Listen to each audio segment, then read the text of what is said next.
que un hecho era de este modo e ignoró los hechos respecto a ese tópico. Para concluir la idea tocante al tema del suicidio, hay otros tópicos que se pueden mencionar, pero voy a mencionar dos, los del suicidio y los del tema de Pedro como Papa. Voy a dejar el de Pedro como Papa para el final. Voy a enfocarme en el tema del suicidio porque sé que se le hizo mucho énfasis. Tocante al suicidio de Lutero, lo primero que nosotros tenemos que destacar es que las tradiciones reformadas no proceden todas de Lutero. Lutero forma una tradición, el luteranismo, pero las demás tradiciones surgen independientes a Lutero y muchas veces rechazadas por Lutero. El anabaptismo, por ejemplo, es una tendencia reformada que no nació con Lutero. El calvinismo no nace con Lutero. De hecho, el calvinismo tiende a adoptar una posición totalmente o diametralmente opuesta a muchos de los lineamientos de Lutero en torno, por ejemplo, a transubstanciación. Así que el luteranismo es una corriente, no es la corriente. No es la primera tampoco, porque antes de Lutero ya habían aparecido reformadores que habían llegado a las mismas conclusiones y después de Lutero también. Por ejemplo, Godescalco de Orbach, que es un autor muy olvidado de la época de Carlomagno, durante el tiempo en que Rabán Mauro dirigía el monasterio de Fulda, llegó a las mismas conclusiones que Lutero llegó mucho antes de que Lutero apareciese. Estamos hablando de 700 años antes de Lutero. Lo mismo pasa con Jansenio.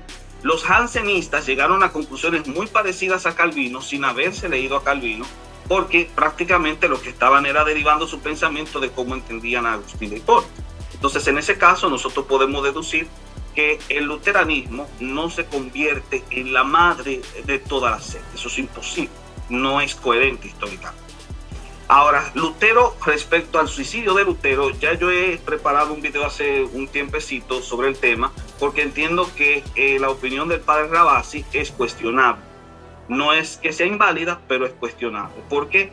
Porque lo primero que debemos entender para responder esta pregunta es que los historiadores católicos más serios y que son críticos de la figura de Lutero, como por ejemplo son Angela Peliciari, consideran que dicha información no es verídica. De la misma manera, teólogos católicos tan profundos como Karl Rahner, o como fue el caso de Joseph Ratzinger, que fue anterior Papa Benedicto XVI, sentían una profunda admiración por Lutero. No voy a mencionar Hans Küng, porque ahora mismo lo tienen tachado, pero todavía el magisterio católico romano no, según tengo entendido, todavía no considera que Küng sea un heresiarca como tal. El Vaticano no se ha definido en torno a eso, pero Küng colocó a Lutero a la par de Pablo, de Orígenes, de San Agustín, de Santo Tomás de Aquino, de Schleiermacher y de Calvary.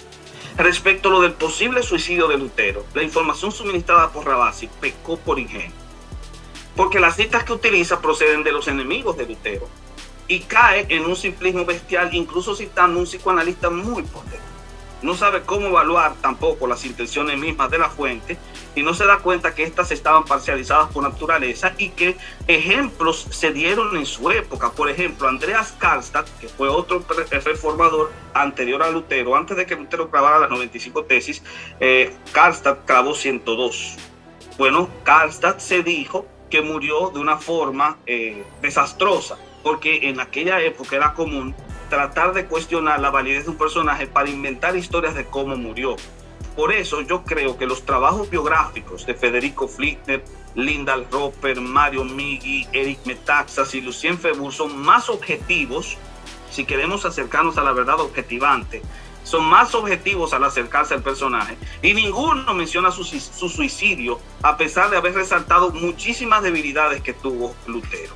De los mismos, la biografía de Linda Roper refuta con total presteza la tesis del suicidio, dando 4 pistas considerables. Primero, la intención de las fuentes es claramente negativa. Parten de ciertas informaciones que no calzan con el testimonio de los testigos presenciales. El impulso por desprestigiar la figura puede empañar la objetividad del referente, y más en una época cuando la forma de muerte era una evidencia de la calidad moral del individuo en cuestión. Esto se descubre por el hecho de que en todas se presenta un Lutero borrachín que tras una orgía se suicida dejando una nota.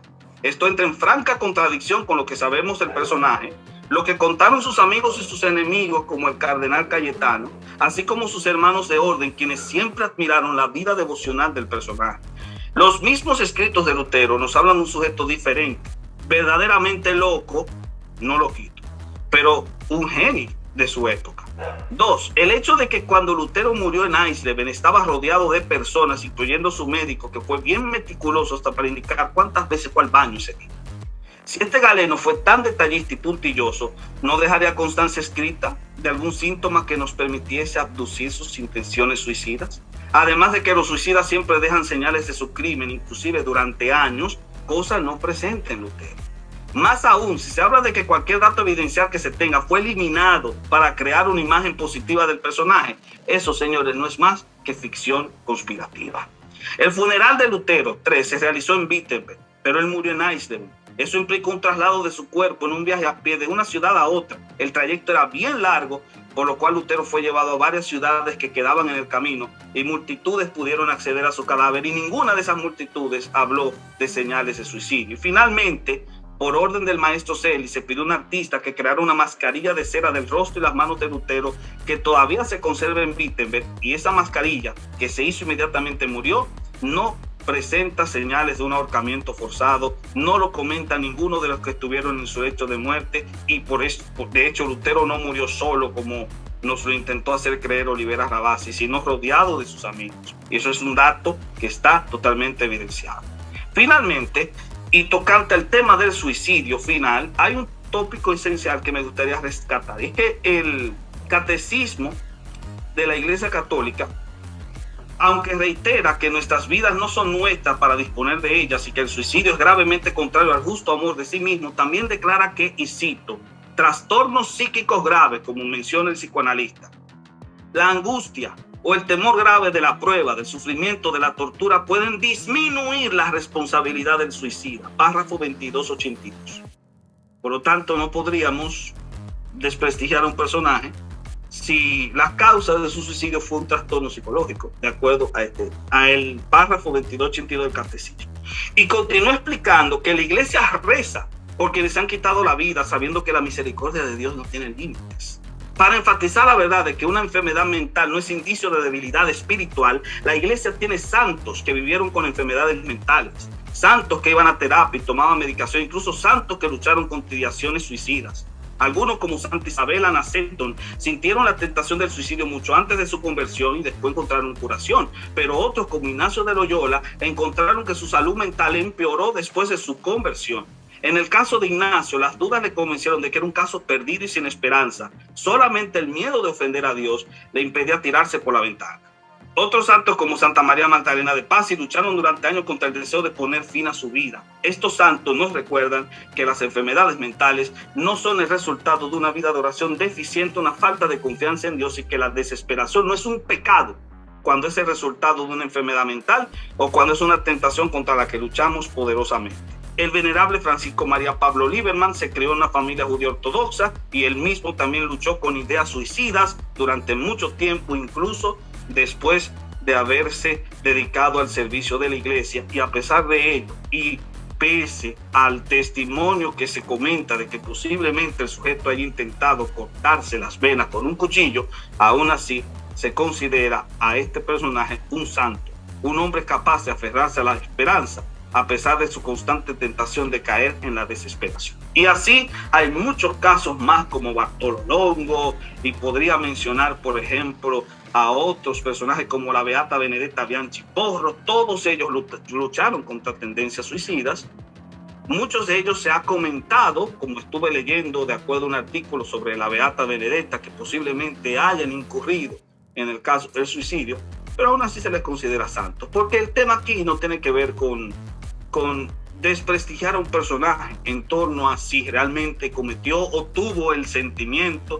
Sabemos que con respecto a Lutero no hay evidencia más que datos conspiranoicos que fueron elaborados mucho tiempo después.